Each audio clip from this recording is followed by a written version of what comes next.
Thank you.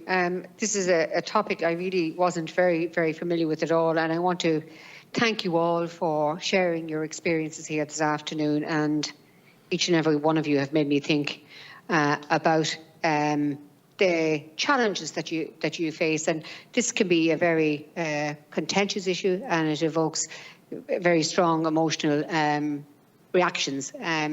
The idea of a woman undergoing pregnancy to give birth to somebody else's child challenges all our traditional notions of what being a mother is and motherhood is and parenthood is.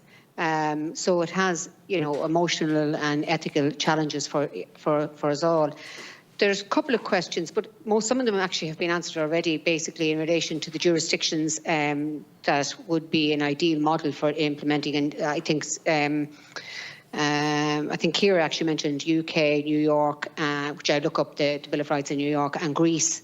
But just wanted to know, what violations might children born through surrogacy face if international surrogacy is not regulated? And the other issue was, what age, do you suggest is suitable? Or do you wish for the legal guardianship to continue past the age of 18? Would you want to see that going to 21 or 23? Is there a specific age that you could increase that to? They were both my questions. Thanks, Senator. Thank you.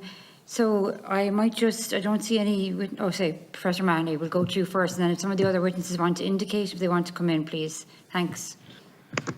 Yeah, I can address these quite briefly. On the first question, what are the risks of not regulating international surrogacy? What children's rights violations would occur? Well, essentially, it would just be that we would continue the scenario that we currently have. Right. It's simpler than that, because at the moment we have no laws at all on international surrogacy. So if we leave that out of the bill, we continue the current unsatisfactory situation. On the question of age and any extension of guardianship, that's I suppose a complicated thing, because if you were to, guardianship of course isn't something which only arises in the context of surrogacy or donor-assisted human reproduction, and so if you were to rethink guardianship, it would be a much broader family law reform measure. So I guess that's probably not the way to think about it. Really, the way to think about it is to think about trying to secure parentage as being the model for as many people as possible, because parentage is a lifelong status. Guardianship is a different kind of thing. And as I say, if you were to start reforming guardianship, it's not something which is limited to the AHR space. It's a much wider issue. Okay. Thanks. Mr. Kenny Moore.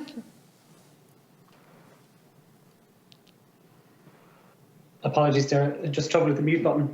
Okay, so Professor O'Mahony has already outlined the issue around extending guardianship. I would like to address the point in terms of the damage that's done to children as a result of not being legally recognised as the children of both their parents or intended parents.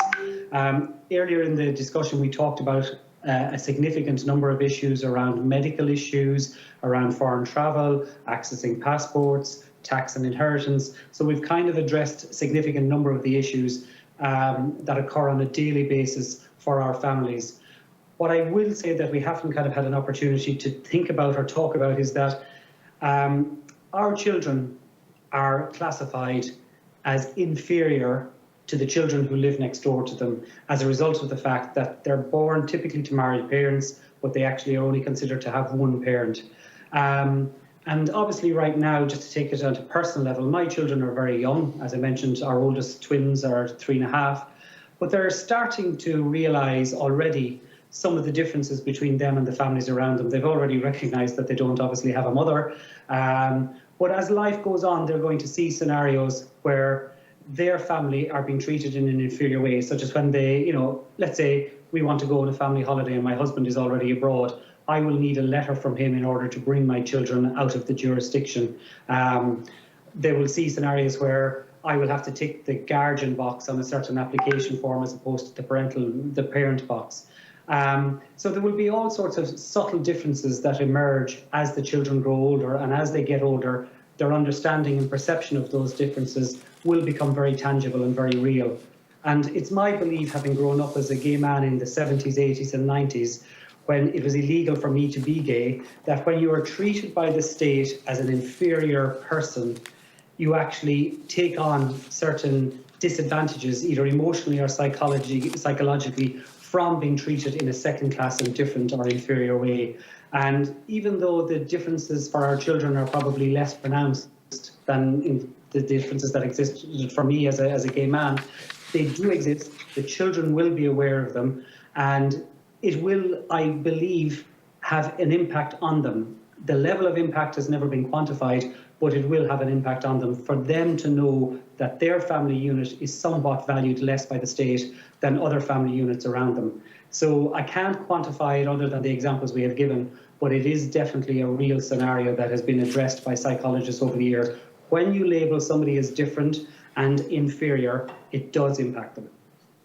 Okay, thank you for that. I mean, guardianship, I suppose, as a foster mother as well, yeah, it does have challenges.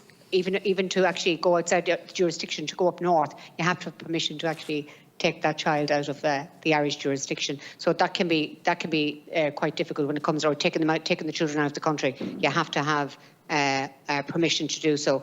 Just with regards to the birth mothers of the surrogate, the birth mothers. How are they looked after emotionally after something like giving birth to a child? How are they looked after? I just wanted to know, are they surrogate mothers? I just need to ask. Sorry, I just need to ask people to be brief on this now, because we still have one other speaker as well. Okay. And I want to give a bit of time for concluding remarks for people. Okay. So, Kathy, I see you have your hand raised. We'll go to yourself. Yeah, thank you, Sharon, for the question. When we were deciding where to go in order to create our family, we looked at the clinics and the countries that had the best protections in place for the surrogate. And one of the things that we worried about as well was that psychological impact on the surrogate. Obviously, if the physical act of giving birth, you know, your brain needs time to catch up with that, your emotions and everything like that. So we chose a clinic that offered support to the surrogate after she had given birth, and that was really important to us as well, that she had access to counselling before and after birth if she so needed. I have been told that some surrogates do not wish to avail of this, but it was really important to us to safeguard the fact that if she needed it, there would be support there for her. Okay, thank you. Garo, do you want to come in very briefly? I see you have your hand up. No problem. So again, just a quick example. Our children were born in the UK, where surrogacy legislation exists. That enabled the hospital to actually enact certain procedures for the birth of a surrogate child, such as offering the surrogate a separate room post-birth for her recovery, a separate midwife to visit her at home. In Ireland, because there is no surrogacy legislation, the person who gives birth, no matter the circumstances, is the legal mother.